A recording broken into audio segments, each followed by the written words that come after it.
Lizzie Andrew Borden, born on July 19, 1860, in Fall River, Massachusetts, was the offspring of Sarah Anthony Borden and Andrew Jackson Borden. Despite his lineage connecting to affluent locals, Andrew's early life was marked by financial struggles. He managed to attain prosperity by venturing into furniture, casket manufacturing, and property development. With leadership roles in textile mills and ownership of commercial properties, including the presidency of the Union Savings Bank and directorship of the Durfee Safe Deposit and Trust Co., Andrew's estate was valued at $300,000 upon his passing. While Andrew's wealth was evident, his frugality was equally notorious. Notably, the Borden residence lacked indoor plumbing, an amenity common among the wealthy during that era. Situated in an affluent vicinity, the house was still overshadowed by the more opulent The Hill neighborhood, inhabited by Fall River's most affluent, including Andrew's cousins. Lizzie and her older sister, Emma Lenora Borden, experienced a religious upbringing and were active participants in the Central Congregational Church. Lizzie engaged extensively in church undertakings, teaching Sunday school to recent immigrant children. She also participated in religious and societal groups like the Christian Endeavor Society and the Women's Christian Temperance Union. Additionally, she was a member of the Ladies' Fruit and Flower Mission. After Lizzie's mother's death, Andrew wed Abby Durfee Gray. Lizzie referred to her stepmother as Mrs. Borden and hinted at a strained relationship, suspecting Abby's motives for the marriage were linked to her father's wealth.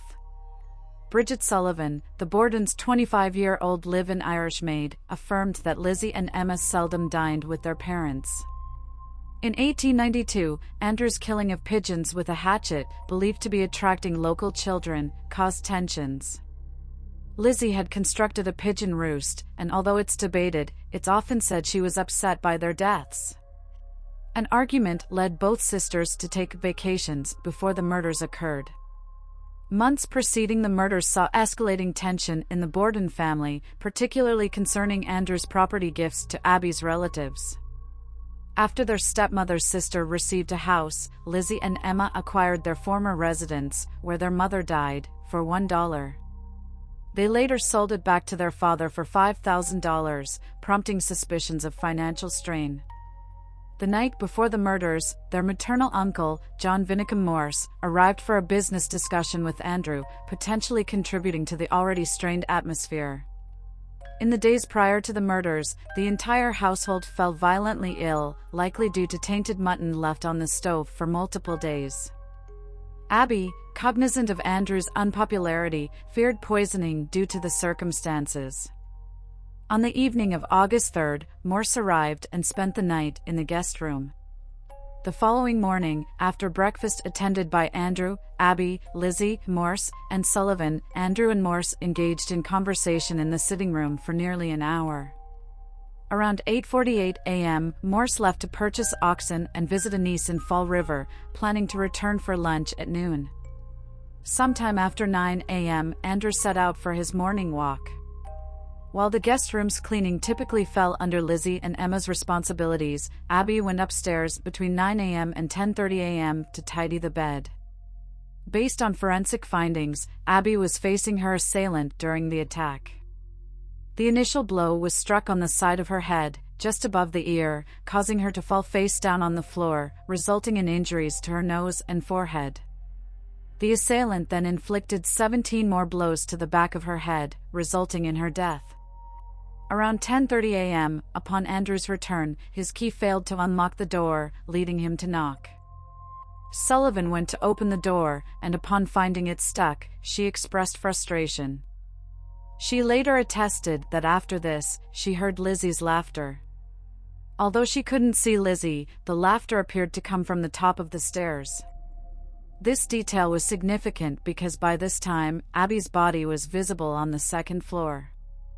Lizzie later denied being upstairs, testifying that her father had inquired about Abby's whereabouts. She allegedly informed him that a messenger had delivered a summons for Abby to visit a sick friend. Sullivan mentioned that she had helped Andrew change his footwear, moving from boots to slippers, before he rested on the sofa for a nap. However, crime scene photos contradicted this detail, showing Andrew still wearing boots. Around 11:10 a.m., while Sullivan was in her third-floor room resting from window cleaning, she heard Lizzie's urgent call from downstairs, "Maggie, come quick. Father's dead. Somebody came in and killed him." Andrew's lifeless body was found on a downstairs couch, bearing 10 or 11 hatchet-like wounds. The cleaving of one of his eyes indicated he might have been asleep when attacked. The freshness of his bleeding wounds suggested a recent assault. Dr. Bowen, the family physician, arrived from his nearby residence and declared both victims deceased. Detectives estimated Andrew's demise to have occurred around 11 a.m. Lizzie's initial responses to the police officers' inquiries appeared both peculiar and inconsistent at times. She initially mentioned hearing various noises such as groans, scraping, and distress calls before entering the house.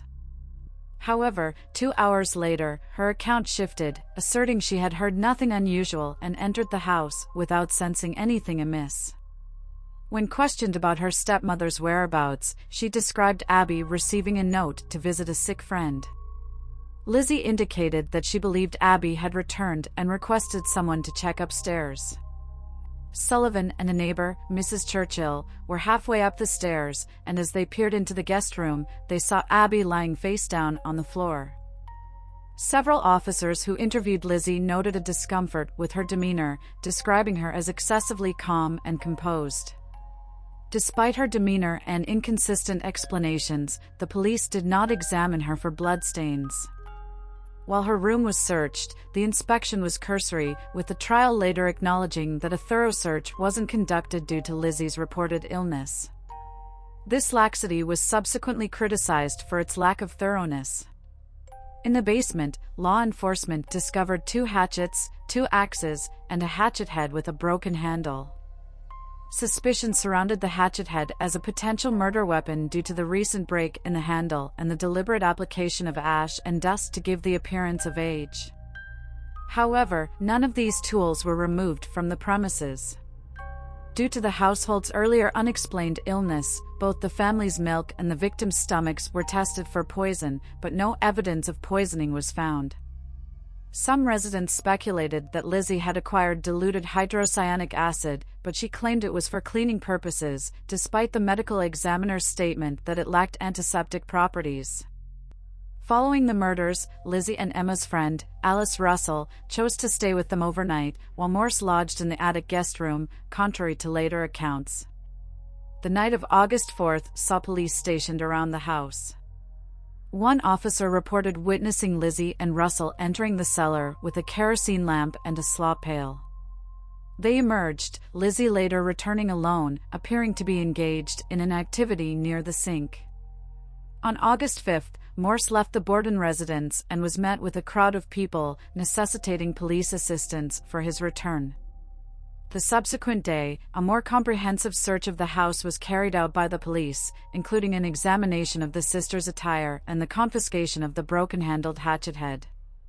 On the ensuing evening, a police officer and the mayor visited the house, formally notifying Lizzie that she was a suspect. The following morning, Russell found Lizzie in the kitchen tearing up a dress, claiming it was stained with paint. It remained unclear whether the dress in question was the same one worn on the day of the murders. Lizzie made an appearance at the inquest hearing on August 8th. Despite her request to have her family attorney present, this was denied according to a state statute requiring private inquests. Having been prescribed morphine for anxiety, there is a possibility that her testimony was influenced by its effects. Her conduct exhibited inconsistency, frequently refusing to answer questions even when it might favor her. She displayed erratic behavior, providing conflicting versions of the events of that morning. For instance, she initially claimed to be in the kitchen reading a magazine when her father returned home, then mentioned being in the dining room ironing, and later asserted she was descending the stairs. The district attorney adopted an aggressive and confrontational stance during questioning. On August 11th, Lizzie was handed an arrest warrant and subsequently jailed. The inquest testimony, which forms the foundation of the ongoing debate regarding Lizzie's culpability, was subsequently deemed inadmissible during her trial in June 1893. Newspaper accounts from that time noted Lizzie's stolid demeanor and observed how she bit her lips, flushed, and leaned toward Attorney Adams. These accounts also noted that the inquest's testimony had swayed the opinions of some who had staunchly supported her innocence. The inquest garnered substantial national media coverage, including an extensive 3-page article in the Boston Globe. Subsequently, a grand jury commenced hearing evidence on November 7, leading to Borden's indictment on December 2. The trial of Lizzie took place in New Bedford, commencing on June 5, 1893.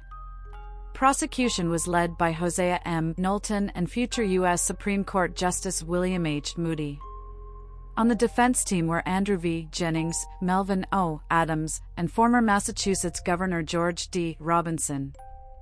5 days prior to the trial's start, on June 1, another axe murder occurred in Fall River, this time claiming the life of Bertha Manchester, found brutally murdered in her kitchen. The jury noted the striking resemblances between the Manchester and Borden cases. However, José Correa de Mello, a Portuguese immigrant, was eventually convicted of Manchester's murder in 1894, and evidence showed he was not present in Fall River during the Borden murders. During the trial, considerable focus revolved around the hatchet head discovered in the basement, although the prosecution couldn't definitively prove it was the murder weapon. Prosecutors argued that the handle might have been removed to eliminate blood traces. Testimonies contradicted each other regarding the presence of a handle near the hatchet head. Although no bloodied clothing was found, Russell testified that Lizzie had burned a dress on August 8, 1892, due to paint stains. Defense didn't challenge this testimony. Lizzie's whereabouts on the morning of the murders were contested. Sullivan's testimony placed Lizzie and her father together downstairs, while she was upstairs around 10:58 a.m. Lizzie claimed to have gone to the barn for around 20 to 30 minutes at this time. Witnesses like Hyman Lubinsky and Charles Gardner confirmed seeing her leaving the barn around 11:03 a.m. At 11:10 a.m., Lizzie called Sullivan downstairs, informing her of Andrew's murder and instructing her not to enter the room but to fetch a doctor. Both victims' decapitated heads, presented during autopsy, were introduced as evidence and shown in the courtroom on June 5, 1893. Seeing them caused Lizzie to faint. Excluded from evidence was her attempt to buy prussic acid for cleaning a sealskin cloak from a local druggist the day before the murders, as it was deemed too distant in time to be relevant. Presiding Associate Justice Justin Dewey, appointed by Robinson during his governorship, delivered a detailed summary supporting the defense as the jury received its charge on June 20, 1893. After just an hour and a half of deliberation, the jury acquitted Lizzie Borden of the charges. Exiting the courthouse, she jubilantly told reporters she was the happiest woman in the world. The trial's comparison has been drawn to subsequent high-profile cases like Bruno Hauptmann, Ethel and Julius Rosenberg, and O.J. Simpson due to its landmark status in American legal history, marked by intense publicity and public interest. No one else was charged in the murders, and, despite ostracism from other residents, Borden spent the remainder of her life in Fall River. She died of pneumonia at age 66, just days before the death of her older sister, Emma.